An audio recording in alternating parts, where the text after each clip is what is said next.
Hello, I'm Kevin Flynn, and welcome to another edition of Avalon's Market Minute. It's August 4th, 2013. Markets rose last week, with the Dow Jones average up for the sixth week in a row. The S&P finally broke out above 1,700, and the usual hot air followed. It's the robust economy, some will say. Traders bet on stimulus and recovery was a popular storyline, and asset managers talk about the confidence in the recovery and, as ever, how earnings will get better next year. It's all nonsense, although the media won't say that in public. Traders put on their usual first day of the month rally on Thursday after they were given permission by the Fed statement on Wednesday.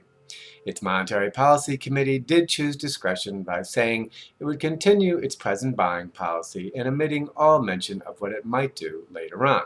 Now people can go on vacation. Stimulus bets? Markets sold off after the FOMC statement on Wednesday. Robust economy? Did you see the GDP print on Wednesday or the jobs report on Friday?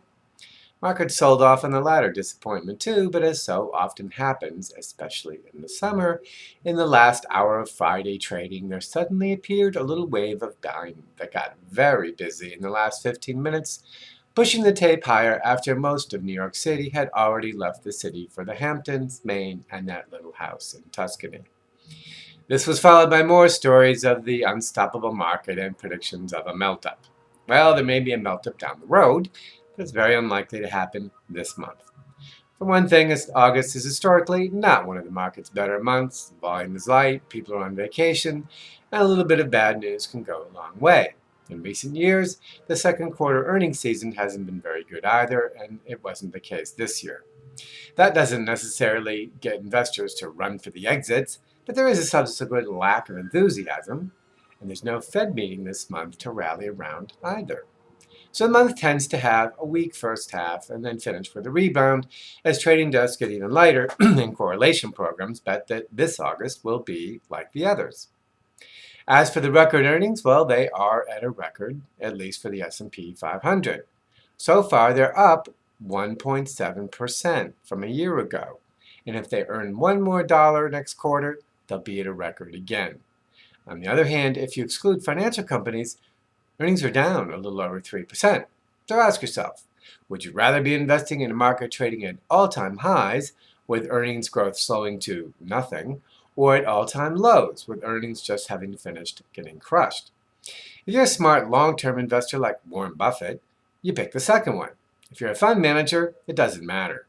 If you're a computer program, you're just betting on current momentum, up or down. But if you're a day trader, you probably get sucked into believing the first one. My advice is, don't get sucked in. But don't make any big bets against this market yet either. The foundations are getting weaker, but the catalyst for breaking momentum is never something reasonable like common sense or valuations. It's always that unexpected piece of bad news that everyone realizes afterwards they should have seen coming. Trouble is, they were too busy trying to keep up with everybody else and looking for excuses about why there really could be a pot of gold at the end of the rainbow this time. But this time isn't different.